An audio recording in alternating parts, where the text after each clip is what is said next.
Thank you, and thanks to each and every one of you for taking time from your busy schedules to be here with us at the White House today to brainstorm about how we can increase productivity and the resiliency of our government by making our workplaces more flexible.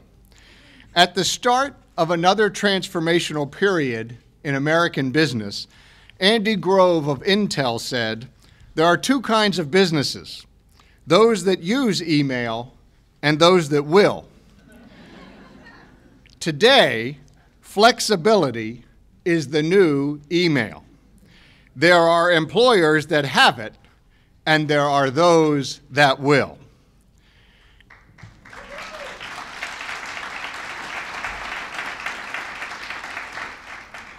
As an HR practitioner, it is clear to me that helping our workers achieve their life and career goals together makes sense for all of us.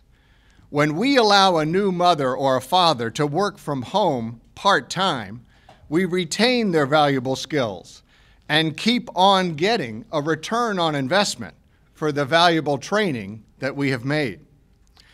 We promise you that we will take today's exciting ideas back to our federal workplace. And judging by the buzz that has been in the rooms and at the work groups today, the CEOs and the labor leaders here will also take them back to their workplaces as well, with a little encouragement from the Corporate Voices Challenge that Valerie Jarrett mentioned in the opening session.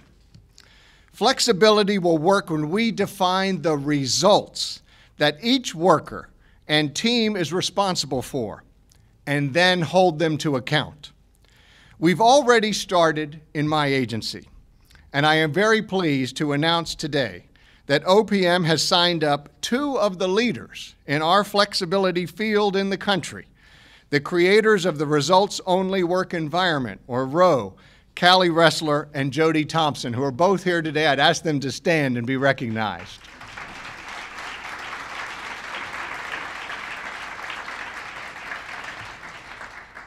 Callie and Jody started in the private sector with Best Buy, but then they wrote a book on why work sucks and how to fix it. Since then, they've branched out, bringing ROWE to other companies, the local government workplace, and beginning today, the federal workplace. Over the next 8 months, they are going to work with us to implement ROWE for 400 workers at the Office of Personnel Management, including my own staff. So I will be watching, as will our independent evaluator, Deloitte. If it's not working, we'll go back to the drawing board. But if it does work, and I believe it will become the cornerstone in our effort to make the federal government the model employer for the 21st century, as well as meet the President's challenge to make government cool again. Success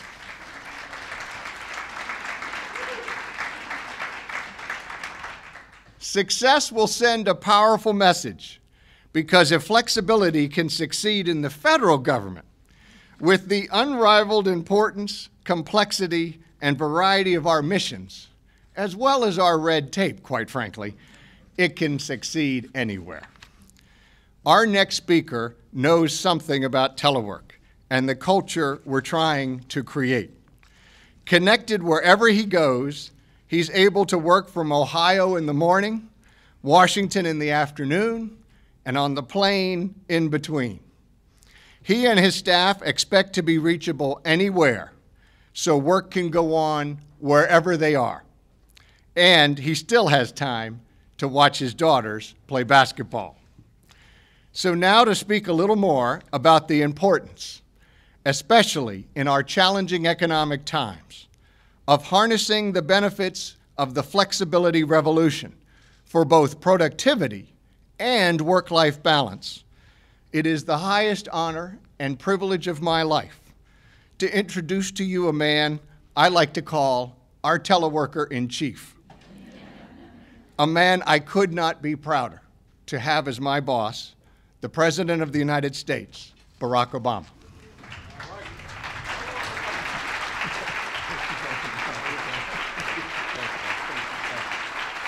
Thank you.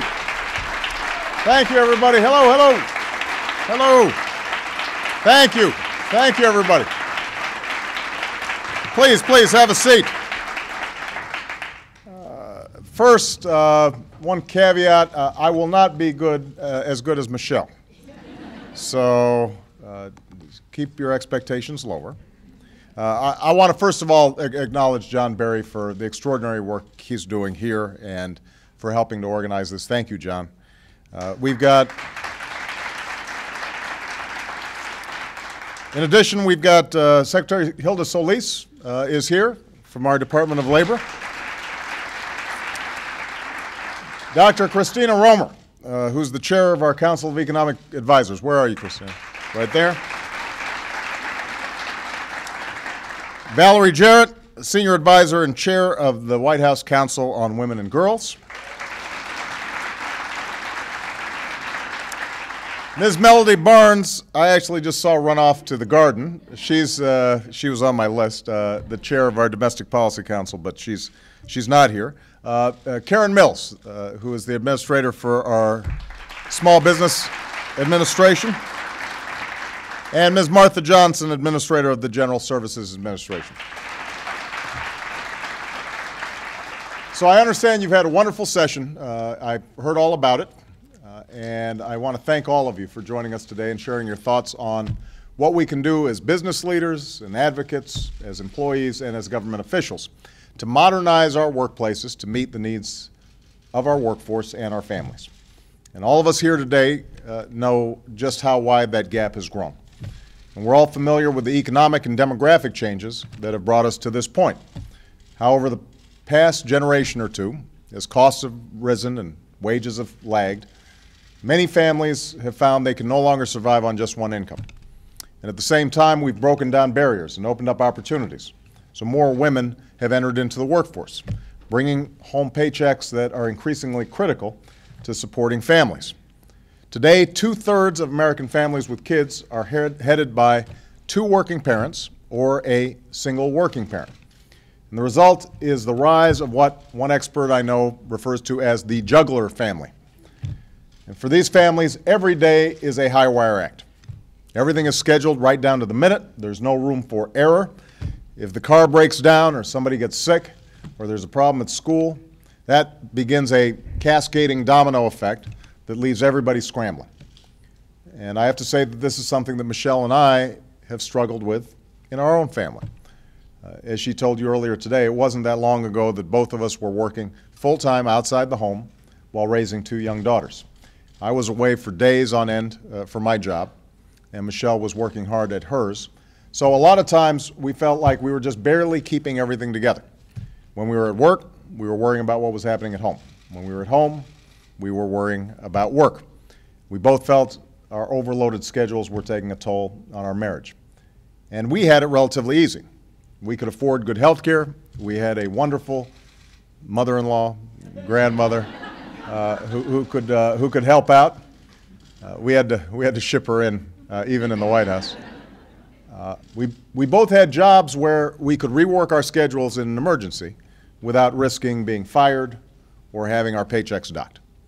Now, most folks just aren't that lucky, particularly in today's economy when many people aren't just working one job, but are having to work two or three to get by, or they're working longer hours, or they're out of a job, and they can't afford to be choosy about things like flexibility and benefits.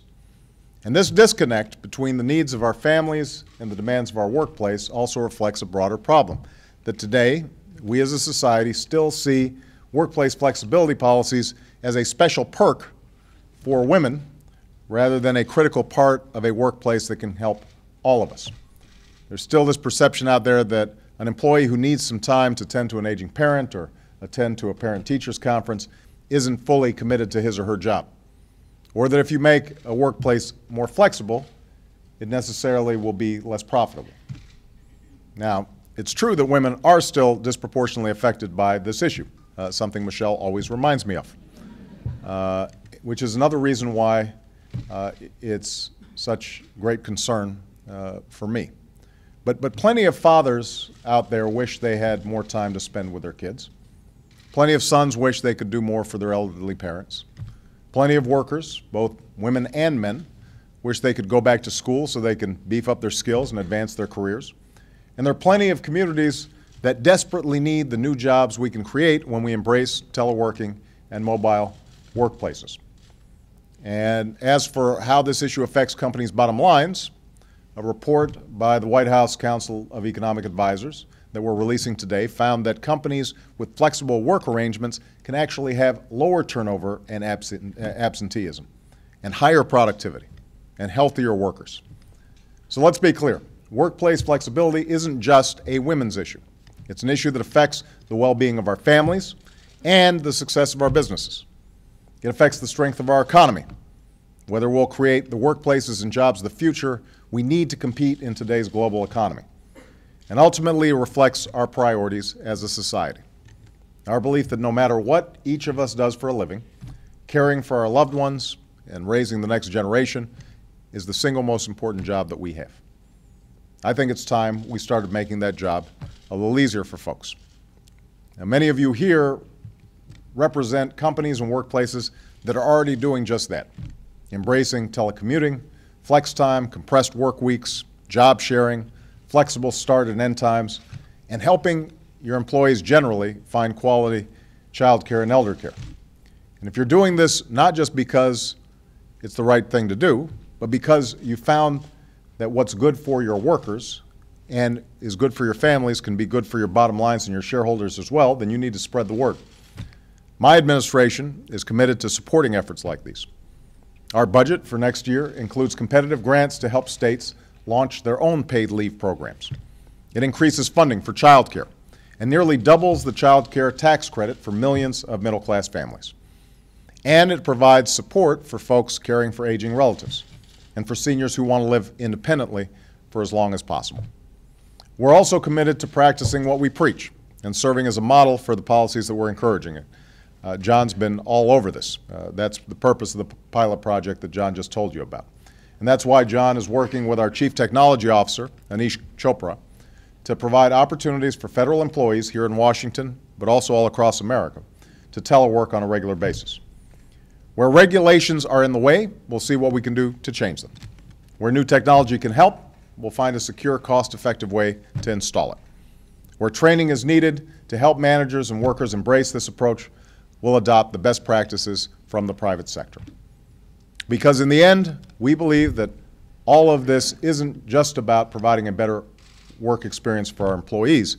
It's about providing better, more efficient service for the American people, even in the face of snowstorms and other crises that keep folks from getting to the office. I do not want to see the government close because of snow again. It's about attracting and retaining top talent in the federal workforce and empowering them to do their jobs and judging their success by the results that they get, not by how many meetings they attend or how much face time they log or how many hours are spent on airplanes. It's about creating a culture where, as Martha Johnson puts it, work is what you do, not where you are. And in these efforts, we'll be looking to all of you for advice and ideas, and we plan to continue this conversation in the coming months, holding forums and roundtables in communities across the country so we can seek out more good ideas and best practices that we can adopt and promote. So, again, I thank you for being part of this forum. I look forward to hearing about what you all came up with today, and I look forward to working with all of you in the years to come. Thank you very much, everybody. Thank you.